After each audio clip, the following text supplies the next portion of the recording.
So good evening, ladies and gentlemen.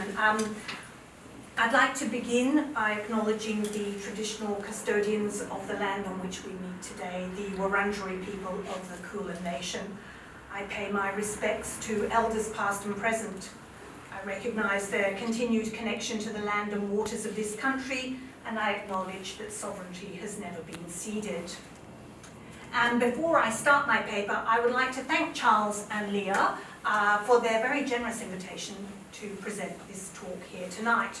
I'm going to read my notes because being an auctioneer, I can just keep talking and talking and talking for hours. So in order to keep to time, I will be reading some notes. So looking at the title for today's presentation, The New Global Art Market, which Charles presented to me, it clearly signals a point of change and the idea that there's been an old or previous global market for art. So tonight, because I'm sure there are different levels of knowledge in the room about art markets, I thought I'd start with a brief overview of what the global market is. So what and who are its constituents? How do we measure the market? And what is its geography? And I'll then turn to the idea that there is a new global art market and discuss what can be considered new, why is it novel, and what might be the ramifications of this term. And I'll give two deep dives into areas that I would suggest are particularly significant shifts in this new global art market system. So the term global art market, as we might understand it today, really started to gain currency at the turn of the millennium, about 2000. At this time, we begin to see a rejuvenation of the traditional art markets that are centered around Europe and North America after that global financial crash that happened in 1989, when, from an art market perspective, the bottom fell out of the market bubble for Impressionist art. So this market renewal also aligned with a shift in collector taste from late 19th century, early 20th century art to art from the middle of the century. And in particular, a rise in interest for the work of American artists such as Mark Rothko, de Kooning, Andy Warhol. So these newly favoured artists reflected a shift in the demographic, in the age demographic of collectors and their taste, particularly away from traditional landscapes and figurative paintings towards abstract work. And also comparatively, the work of these artists was very much more affordable than the Impressionists and the early moderns. So more broadly, at the same time, financial markets, so sort of going to Charles's point about markets working in parallel, around the world were experiencing not just stability but growth. And importantly, we saw enormous economic and social political growth across the globe, centered upon four key countries: Brazil, Russia, China, and India, a phenomenon that came to be known by the acronym of their initials, the BRIC countries. So the evolution of the economies of these four countries brought to the art market three main aspects. They brought an influx of contemporary art that was a completely different aesthetic. They brought an influx of new collectors who were arguably motivated to collect by the cultural and symbolic value of art. And thirdly, they brought an influx of new money along with this, new money who saw this art, along with that of its peers from the traditional centres of art, including Europe and North America. And they all saw this as the art from these regions as investment potential. And in the last decade, we've seen even further expansion of this growth. We've seen it in the Middle East, with art from South America, from Asia more broadly, and also Africa. And it is collectively all of this activity that I would argue constitutes the global art market.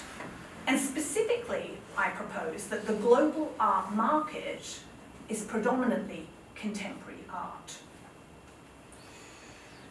I'd go further to argue that the global financial crisis was, counterintuitively, a further stimulant to the global art market. So although most markets crashed, it actually acted as a stimulant. So since 2009, the developed world has seen over a decade of cheap money, where collectors, who are also investors, have become aware that contemporary art has investment potential. How? Because by collecting contemporary art, they're betting on the future. So the very interesting aspect of art as an investment is that there is decreasing supply. As artists and their works become more highly valued by the market, then their works get removed from the market by going into museums, hence the dwindling supply. Again, I would argue at a certain level, there's been a rush to discover the next great artist. They're trying to find the next great artist who is going to be collected and to go into a museum. And the benefit of contemporary art for the market is there's always a channel of new supply as artists leave art school and begin their careers. In order to capture the essence of this global art market, I'd like to share with you the trailer of a documentary that I believe, in the context of today's talk, encapsulates the old global market. I'm hoping this works. I've seen this. Some people say, what happened to him? Where is he? I know, they think I'm dead. It's not my fault. Art and money have always gone hand in hand. I'm going to sell it here at $16 million. It's very important for good art to be expensive. Living with a picture like this could change your life, if you let it. They've tried to make it like the best artist is the most expensive artist. Is that not true? How could it be true? 99% of artists don't have money. They have to make an enemy of envy, or it will eat them alive. Rich people are incredibly insecure and incredibly neurotic. If you people have it, everyone else must have it. How do you stay sane? Would you pay these go for $1 million? And like 7 minutes, He's still alive. This is the value of a house. I like it, but it's not a house. There's a temptation for the artists to overproduce. Would it have been great had Monet done less paintings? If you invented fire, are you strong enough to go back to hell and try to make something new again? When I stopped painting guns, all my old friends, they stopped talking to me. Well, I'm a huge fan of your work. But you said you only like the early stuff. No, the money has never been a motivation for me. Coming from Nigeria, I just want to be more visible. $30 million. You get it a little higher? Of course it's a bubble. Bubbles make beautiful things. Just try to keep it floating. Don't burst it. There's a lot of people that know the price of everything and the value of nothing.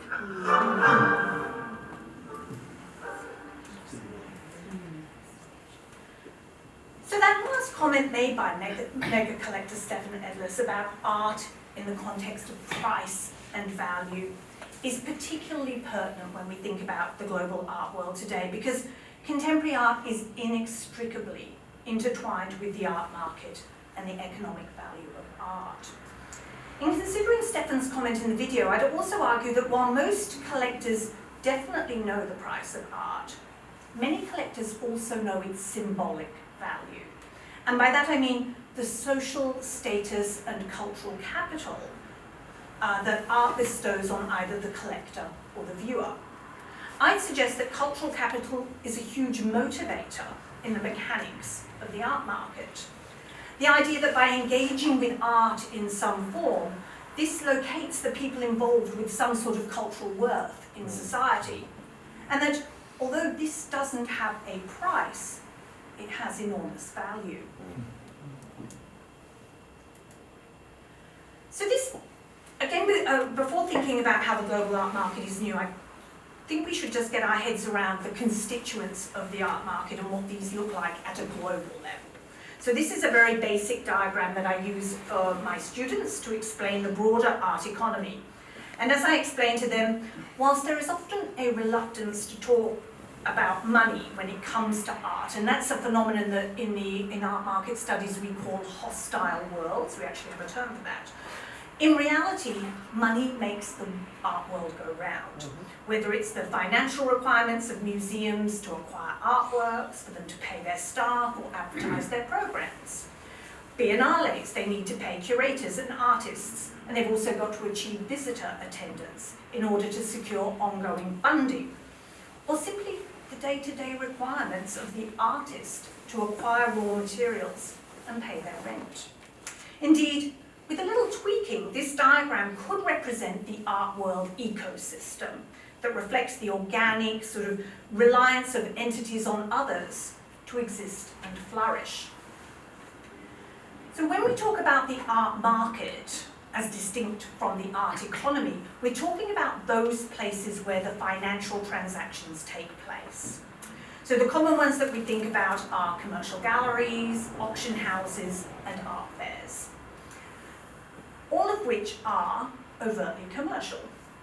But it's important for us to be aware of the transactions that take place behind the scenes, such as at Biennales. Be under no illusion that these temporary exhibitions aren't sites for commercial activity. Indeed, the Venice Biennale started out as a commercial art show. Similarly, purchases made by museums have significant impacts on the broader art economy. So when we think of these in a global market context, what do they look like? And how might they differ from their local versions? Predominantly, global art entities have a footprint that spans the globe, literally, and they tend to be brand names. So in the auction market, there are three key houses. There's Sotheby's, Christie's, and Bonhams, and China's Poly Auction is following up very fast. When Sotheby's and Christie's began operating back in the 18th centuries, they were a secondary market for art. And by that I mean they were a place where art could be sold from one collector to another, usually after years of being in someone's private collection. However, incrementally over the second half of the 20th century, auction houses began to offer art that was produced more recently. Under the influence of the brick economies that I mentioned earlier, auction houses began to go head-to-head with the commercial galleries, either offering art that was very recently made, or by dealing directly with the artist. Today, these auction houses operate on every continent, often functioning at a local level, but what they do is they filter material upstream to their global hubs in New York and London and Hong Kong, and for Poly in Beijing. And an important factor to consider when we think of the global art auction market is the capacity for crossover. Crossover of both the collecting fields and also collectors. So whilst we're only talking about art this evening, and predominantly modern and contemporary art, you've got to remember these houses offer a wealth of material, including jewellery, decorative art, objects of virtue. And the global footprint of these houses and their businesses means that they can translocate art, they can move it around the globe. So they can locate things in places where they know the collectors might want to buy. And collectors too, they also move from one collecting class to another, from moving from jewellery to decorative arts to contemporary art. And the specialists in these auction houses draw their collectors' attention to these opportunities. Now in the commercial gallery sector, at a global level, there's a term, mega galleries, which is used to define galleries that, again, have a global footprint. These galleries often have branches in cities on multiple continents. They sometimes have multiple galleries in one city. And again, the names of these galleries have a brand-like quality due to their ubiquitous presence at art fairs around the world and their representation of artists whose work is shown in the most prestigious art institutions globally. So gallery names are such as Gagosian, Pace, Hauser and Wirth, White Cube. And these are predominantly galleries that represent contemporary artists, although they're increasingly representing the estates of recently deceased modern artists as well, so they further consolidate their power in a broader art world ecosystem. Personally, I find the consideration of art fairs and biennales most interesting in a global art world context. So whilst the fairs are overtly commercial, as I mentioned before, the proximity of biennales to all the elements of the commercial art world demonstrates the opacity and the mechanics of the global art market. So the evolution of both of these entities speak to the globalization of contemporary art. Biennales began as spaces to introduce international contemporary art in geographical locations that otherwise might have had limited access to contemporary art and artists. So early iterations include Sydney in 1973, and we can think how isolated on a broader geographical perspective Sydney would be. Sao Paulo, the Biennale there began in 1951, and in Sharjah in 1993. Now, more recently, biennales have become a fundamental part of city cultural planning. The evolution of art fairs since the 1990s have been a concerted response by the commercial galleries, who originally were highly dependent on local traffic to collaboratively offer an opportunity for time-poor collectors to engage with contemporary art. Art fairs have traditionally been local affairs, with only a very few operating on a global level. So the main global art fair brand is that of Art Basel. I'm sure you've heard of it, which includes the eponymous fair that originated in Switzerland and its sister fairs on other continents. You've got Art Basel Miami in North America and Art Basel Hong Kong over in Asia. So Art Basel is part of the MCH group, which more broadly owns a number of different fairs and events, and in particular the famed luxury event Basel World, which features jewellery and watches. So these two types of entities, both the biennales and the art fairs, tend to represent different artists, and there's sometimes analysis that refers to art fair art and biennale art. And for many collectors and curators, those terms conjure up completely different aesthetics. So what I'm saying is that within these environments, different styles of art are represented, and they become known almost by as the aesthetic of the entities themselves. Which brings me to a key consideration. If there's a global art market, is there a global art style? Without a doubt, there are definitely artists whose work is so recognizable globally as to be almost brand-like. For example, Jeff Koons, Damien Hirst, Takashi Murakami, Yayoi Kusama, and KAWS. Now, interestingly, many of these artists have engaged in marketing activities with luxury brands, thereby consolidating their own brand identity in a broader marketplace. And before I shift to considering the new global art market, I just want to touch on data and how the performance of the art market is measured, particularly because these sources might give you an insight into change. So measuring financial data, as Charles alluded in the art market, is very difficult, as most sales are confidential and there is no such thing as a registry of art sales. The most transparent source of data is from auction house sales. However, these are still questionable in many cases, and it's estimated that auction sales actually only represent less than half of the total sales of artworks worldwide. The most often quoted source for art market data is the UBS Art Basel Market Report that's collated by the economist Claire McAndrew. And other sources include ArtNet and ArtPrice. They run aggregate platforms for collecting art auction prices, so they're very handy for collectors to check what works have sold for.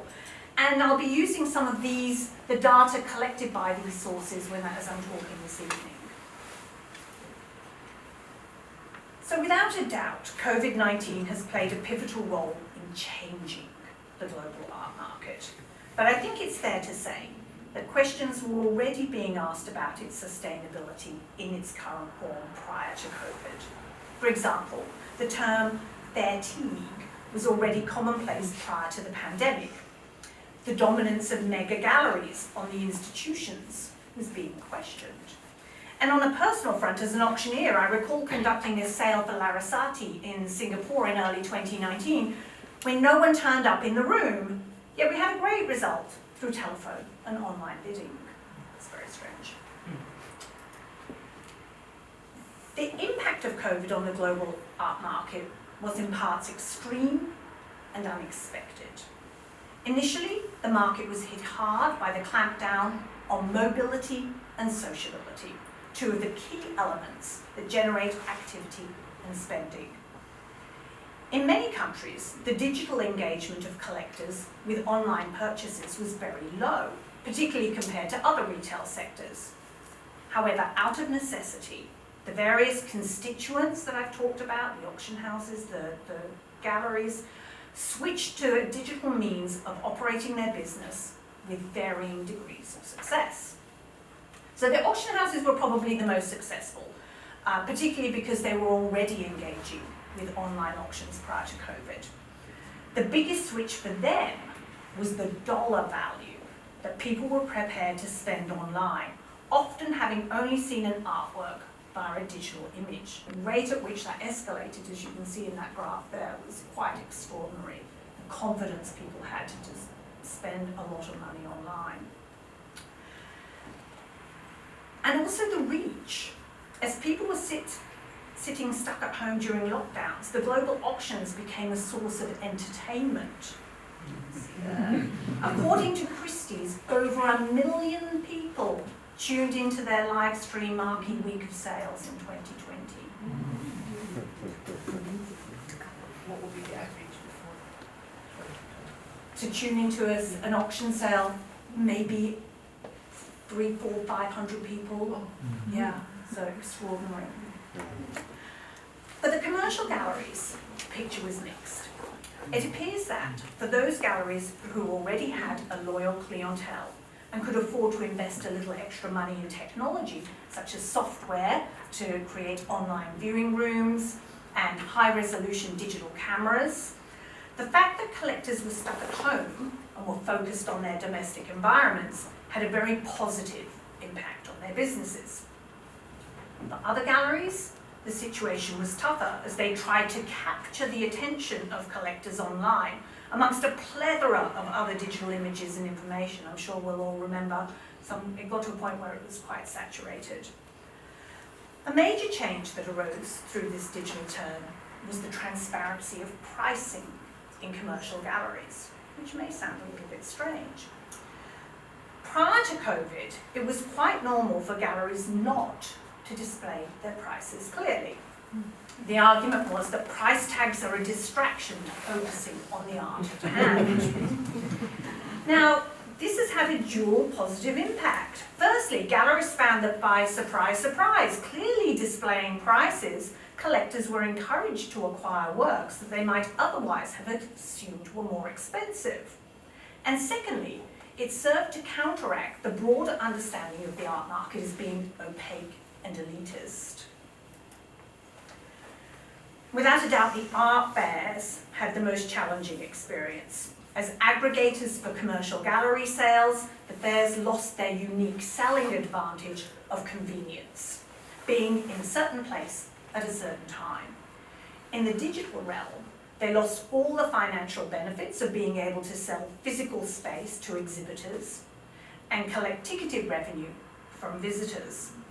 But instead, they had to go head-to-head for collector eyeballs online, up against both the gallery's own websites and the auction house's prolific digital marketing.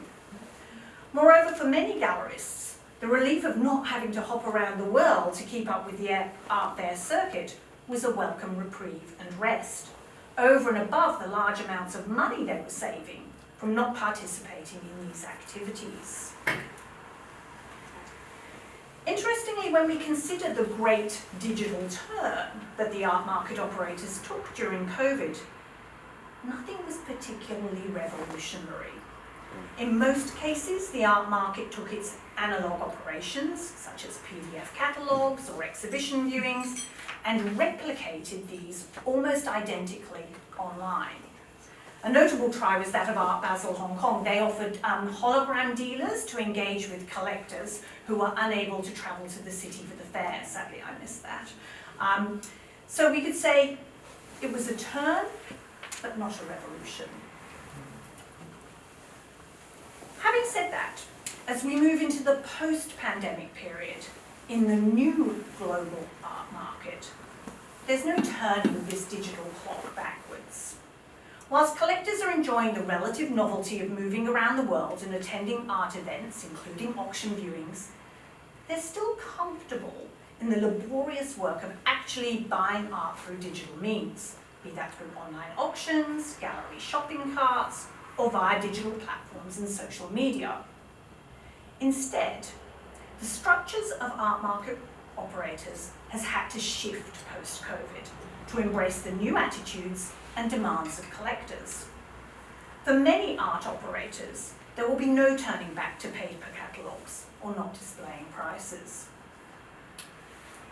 In shifts that were already taking place prior to COVID, there's been a marked rise in the interest in niche areas of art. For example, women artists, based on global conversations on gender, or art by artists who are people of colour, following the Black Lives Matter campaign that re-escalated subsequent to the death of George Floyd in 2020.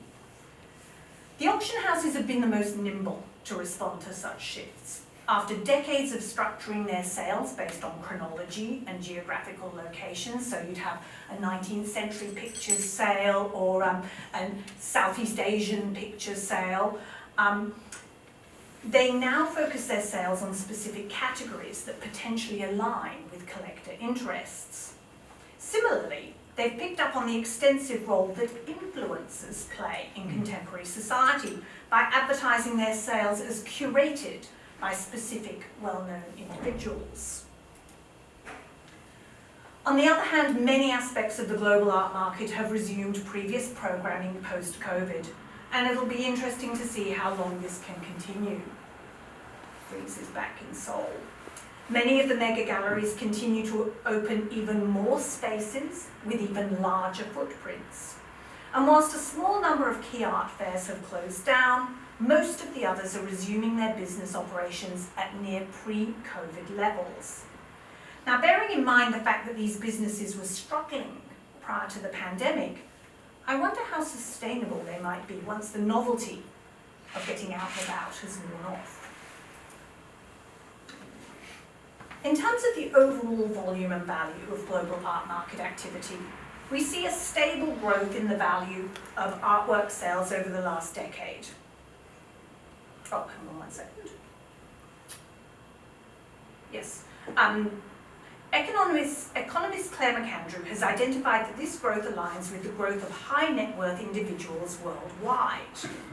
Specifically, she identifies that billionaire wealth has doubled in the last 10 years and increased by 1/3 since 2019. The collecting nature of these individuals has particularly shaped the global art market in several ways.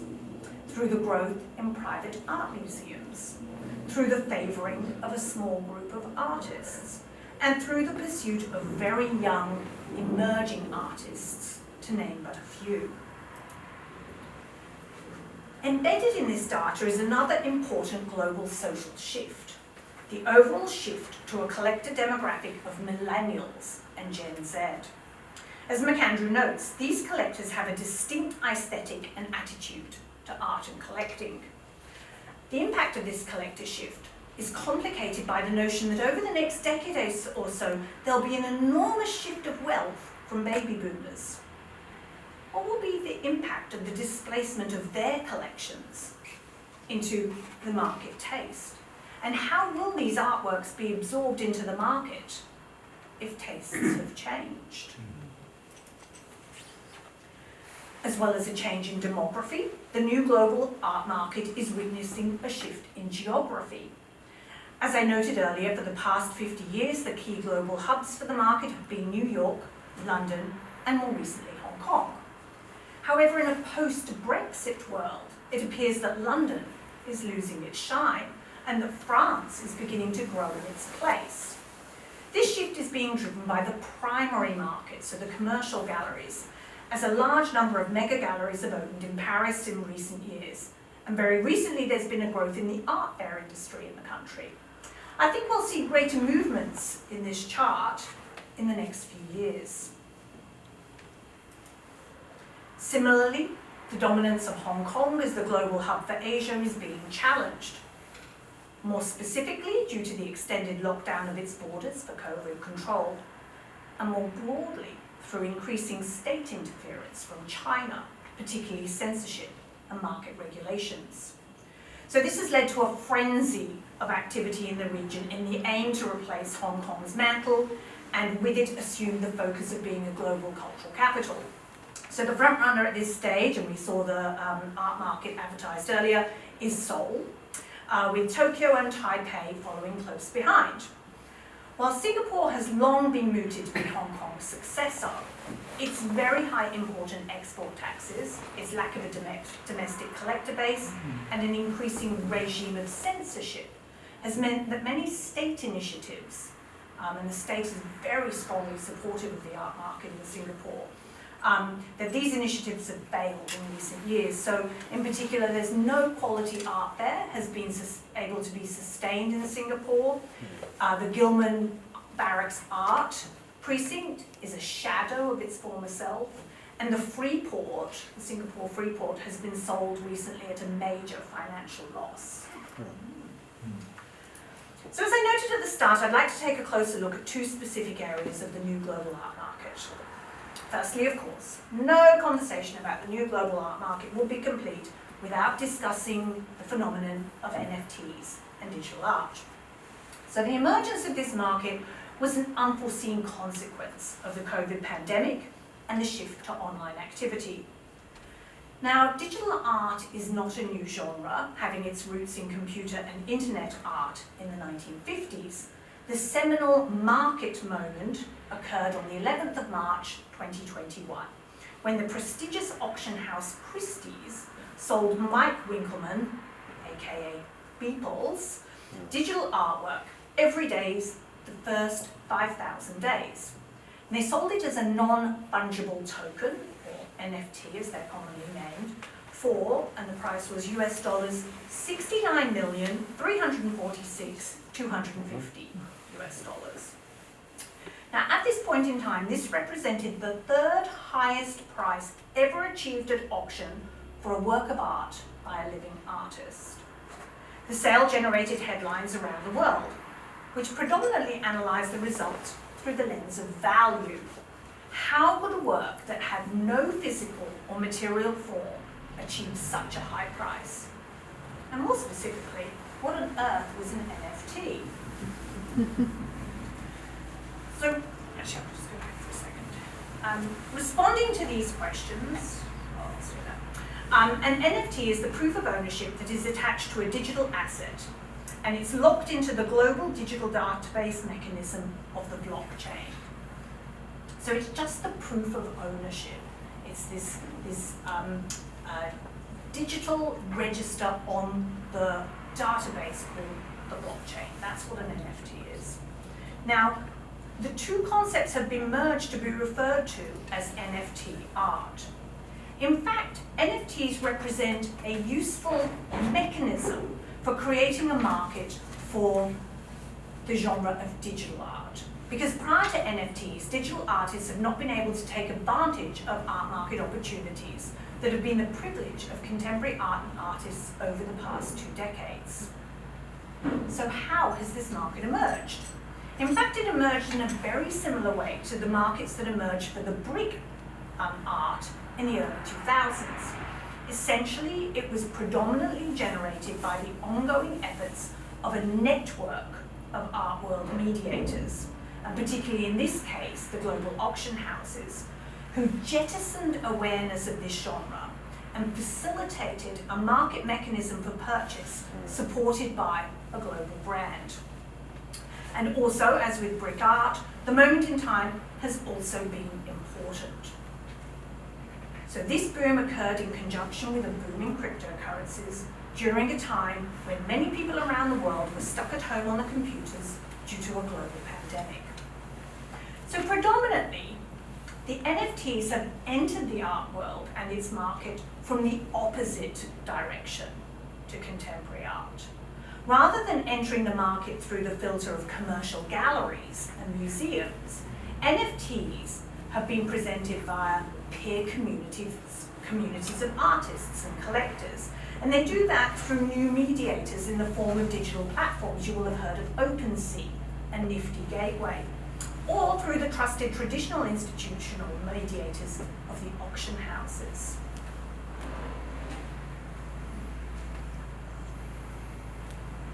Interestingly, when we compare the role of galleries and auction houses in the old global market, the auction houses were ahead of the commercial galleries in promoting and selling this genre. This continues a shift in the art market ecosystem, which has been evolving over the last decade, whereby auction houses are performing a primary market role by selling works directly from artists. Moreover, for the auction houses, this medium has given them an entree into a highly sought after collector base with wealth, the tech sector. Indeed, this intersection has been so successful for the auction houses that there's even been a crossover from collectors buying crypto art to buying traditional art. Art dealers and commercial galleries frantically played catch up with announcements of their artists launching NFT offerings during 2022. However, that burst of activity appears to have calmed now, along with the collapse in the overall value of cryptocurrency post-COVID. An interesting, possibly concerning growth in this market during COVID was the creation of NFTs by museums. I say interesting, as museums represent a fundamental value creation element of the traditional market through canonization. But I add concerning, as some of these ventures, such as that of the Uffizi, have been entirely speculative in order to raise operating funds that were lost due to COVID closures. So recent chatter has proposed that the market for NFTs has collapsed, but the data suggests that whilst it has definitely decreased significantly in volume, there is still a lot of activity in the market. So according to the Art Basel UBS Art Market Report, the market in 2022 was still over 70 times the size of the market in 2020. An important factor to note is the shift in market activity from primary market to secondary market. So in the art market graph, we can see that in 2022, 80% of the value and volume of the work was actually from works being resold between collectors, from one collector to another. The sale of newly produced work, that's the primary market, has dropped from 75% in 2020 to just 20% in 2022. I'd argue this is because artists are stepping away from the hype to work out exactly what they want to do with this genre. Many artists experimented and explored this medium, and now they're reassessing their practice and what they might do in the digital space. So does this mean the market has collapsed? I'd say no, it hasn't collapsed, but it is retreating and consolidating. My strongest evidence for this claim comes from the entry of global museums into this sector. So late last year, global headlines were created through the exhibition of an AI-generated digital work by Refik Anadol at the Museum of Modern Art in New York. And I'm not sure whether any of you got to see the Refik Anadol that we actually had before MoMA at the NGV in the Triennial, that great big work that was in the lobby area. So we were really ahead of the game in terms of that. Very exciting. In recent months, major exhibitions have opened at the Pompidou in France and at LACMA in Los Angeles. So this suggests that there is a canonization process taking place now for digital art, which spans the spectrum of digital media, includes video, internet art, NFTs, and AI. The rush of and to the market is over. But I believe there's a lot more to happen here in the future, including utility of the blockchain and the breakdown of traditional art ecosystem models through the metaverse and through what are known as DAOs, or decentralized autonomous organizations.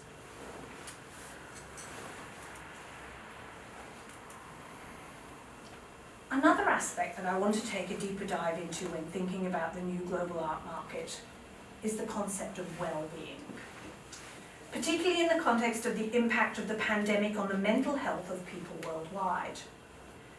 In the global art market, the precarity of employment of artists became highly visible as opportunities to both practice and exhibit their art, along with supporting their practice through ad hoc employment, were instantly curtailed. And as you would have heard, the New York Times art critic Jerry Saltz noted in the video clip that we watched at the beginning, while 1% of artists today make a significant income out of their art, 99% barely eke a living. So earlier in this talk, I mentioned the role of biennales in the overall art world ecosystem. And I suggested that whilst these appear superficially to be non-market related exhibitions, in fact, they're deeply embedded in the art market ecosystem. So this was highlighted last year at the 15th iteration of Documenta, the preeminent of all the forms of these temporary exhibitions, so biennials, triennials, and then we have Documenta. And this is held once every 5 years in Kassel, Germany. So this exhibition, which was originally launched back in 1955, has become a benchmark for the shifting art world attitudes globally through its innovative curation. And last year, the role of artistic director was given to an Indonesian collective called Ruang Grupa. So when Documenta 15 was launched, it was claimed that the exhibition theme would be lumbung, a word meaning rice barn in Bahasa. So more broadly, lumbung refers to the economics of traditional Indonesian agrarian practice of communally sharing surplus. So whatever rice is produced that is surplus to an individual needs in that community, it's made available to the benefit of the rest of the community. Lumbung was not the theme, but a methodology, a curatorial methodology, one that has been practiced by Ruang Grupa since their inception in the year 2000. For Ruang Grupa, lumbung represents the sharing of surplus skills and talents to the economic benefit of the whole community. So it's a hedge against income precarity, and it would therefore underpin the care and well-being of artists and their practice. As an extension of this methodology, Ruang Grupa understand their practice and projects as an ecosystem, whereby each element connects and impacts the various parts. The idea of care and well-being is particularly relevant for Documenta, as it was founded in 1955 by Arnold Bode, purposely to revitalise Germany's waning cultural exposure post-war, and thereby contribute to the healing of Cold War wounds. For Ruang Grupa, curation of Documenta 15 offered them the opportunity to firstly reject traditional, i.e. Euro-American, art world system, hierarchical, top-down curatorial management, and secondly, it gave them the opportunity to model their ecosystem ideas on a global scale. To the horror of many art world stalwarts, Ruang Grupa's mantra for Documenta 15 was make friends, not art. In thinking about a new global art market, Ruang Grupa neither rejected nor ignored the importance of economics in the art world ecosystem. In fact, the event was used as a platform to investigate, explore and test multiple economic aspects. So Ruang Grupa claimed that they were shocked to discover that, contrary to appearances, the majority of the artworks exhibited in previous iterations were for sale, with gallerists actively working behind the scenes during the duration of the show. So 4 of the 11 working groups for the Documenta exhibition focused specifically on economic aspects. They brought the economy to the forefront. They had lumbung currency, lumbung kiosk, lumbung gallery, and lumbung land. So for example, Lumbung Gallery set out to, quote, create a collectively governed, non-speculative and regenerative gallery model in order to rethink what ownership, collecting, exhibiting and authorship might look like in the context of a gallery. So they conceived Documenta as a whole as the gallery, and artwork prices were set to cover production costs and the basic financial needs of the collective, rather than speculative market prices. Lumbung Kiosks became a network of decentralized, self-run kiosks that traded goods made by the artists. These ideas were further explored through the Lumbung values and public programming. For example, in discussing generosity as a Lumbung value, the organisers rejected competition, rivalry, and rarity, which are fundamental elements of art world structures, including fairs, galleries, prizes, and auctions, proposing instead that generosity is, quote, imagining possibilities based on network and collaboration. Time and attention are inexhaustible resources in Lumbung, and thus should be generously shared in building more integrated ecosystems. Now, I recognise and acknowledge that the idealistic aspects of Ruan Grupa's horizontal approach to curation and management did bring with it significant issues. My point here is to demonstrate the shifts in thinking that are happening at an uppermost level in the new global art market, which I would argue represent evolving paradigm shifts. I'm going to close this presentation by proposing another paradigm shift that I believe is happening in the art market.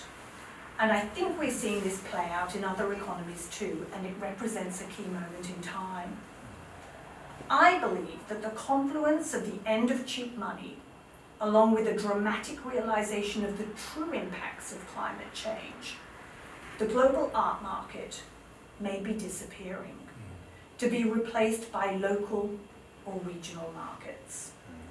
The sustainability of jetting either people or works of art around the planet is becoming harder to justify, whilst the lure of art as an investment is being compromised by other attractive financial environments.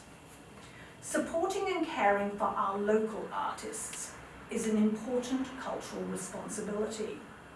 And as the video showed with Larry Poons, rather than seeking the next shiny thing, perhaps the market would be better to remember those artists who already have a developed practice. I look forward to your thoughts and questions, and I thank Charles and Leah for the opportunity to share my research on the topic with you all this evening. Thank you.